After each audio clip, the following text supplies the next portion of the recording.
5 seconds.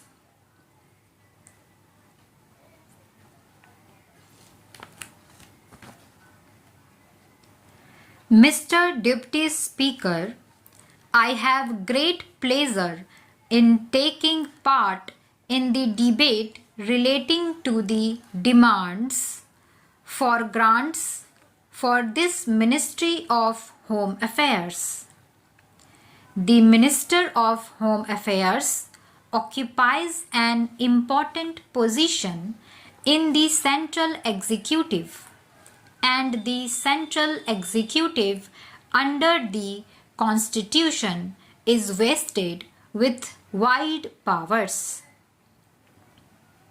It is because of the wide powers and the unique position under the Constitution that it is able to hold the country united in spite of various diversities of language, religion, and other things. Therefore, this unique position should not be disturbed even when we think of amendment to the Constitution at any time. The Home Ministry had a difficult time during the year in retrospect. The whole country was in turmoil politically and economically. The articles of consumption were scarce, prices were soaring high, and there was large-scale black marketing and smuggling, and in this turmoil, some opposition parties, I do not say all the opposition parties, but some of them campaign civil disobedience in the whole country from the 29th June and paralyze the government to subvert democracy and the Constitution.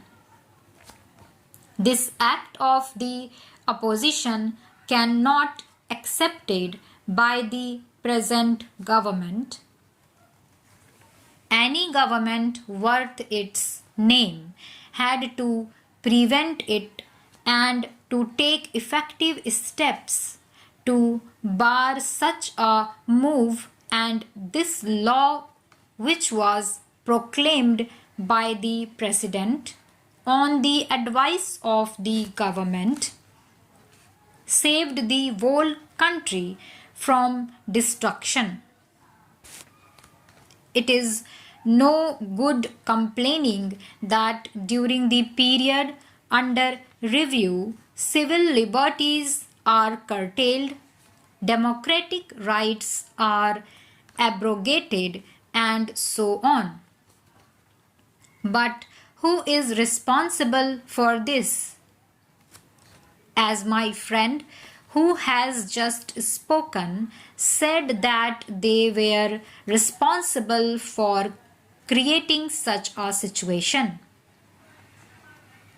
Freedom of speech, freedom of realization does not imply unrestrained freedom or unrestrained rights. Where there is a right, there is a duty. Every right has to be exercised in such a way that it does not cause any hardship to the other who has the same right.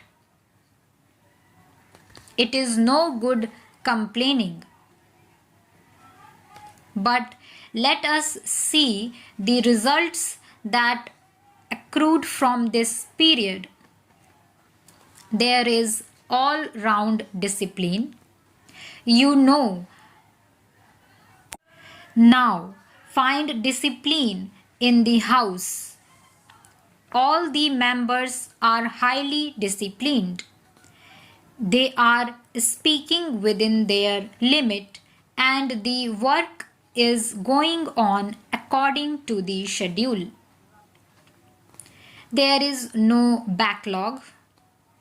I am very happy to see that emergency has produced the desired effect even on members of parliament. We face a changed situation. I am told, and I hope this figure is correct, that since 1962 there has been only a 5% fluctuation in the voting, and yet it has created a tremendously changed picture. We are today not only in the government but in some states in the opposition. We have to create and we have to show good standards of democratic functioning. We have to deal and work with the opposition wherever they work for the good of the country. Whenever we feel that they are going in the right direction, we must not oppose them merely for the sake of opposition, as sometimes we ourselves have been opposed. In our organization, we must renew our faith in the path of democratic socialist functioning. I do not want to go as at this time into matters of policy. We shall have many occasions to discuss these matters. Today, I should like to welcome all those who are new members. We welcome them here and hope that they will make valuable and interesting contributions to Lok Sabha, and that they being here will enrich our party. At the same time, I should like to give me good wishes to those who will no longer be with us. They have been valued colleagues. They have played a very significant part in the debates, in the House, and in the functioning of the party. We shall miss these familiar faces, and we hope that no matter where they are or what work they are doing, their advice will always be available, and that they will keep up their interest in the affairs of the party. Much work has to be done not only in the legislature but at all levels, and this again is something which we must all work out under the guidance of the Congress President, and other leaders. When I got up, I had many things to say to you, but I must confess that I am so moved that I have no words really except to thank you once again for the confidence which you have placed in me. I should like to tell you that this burden is a tremendous burden, and it is a burden which cannot be borne by one person alone, not even by one person and a few colleagues in the cabinet, but by the entire party here and the entire party all over the country. We must treat these problems as our problems.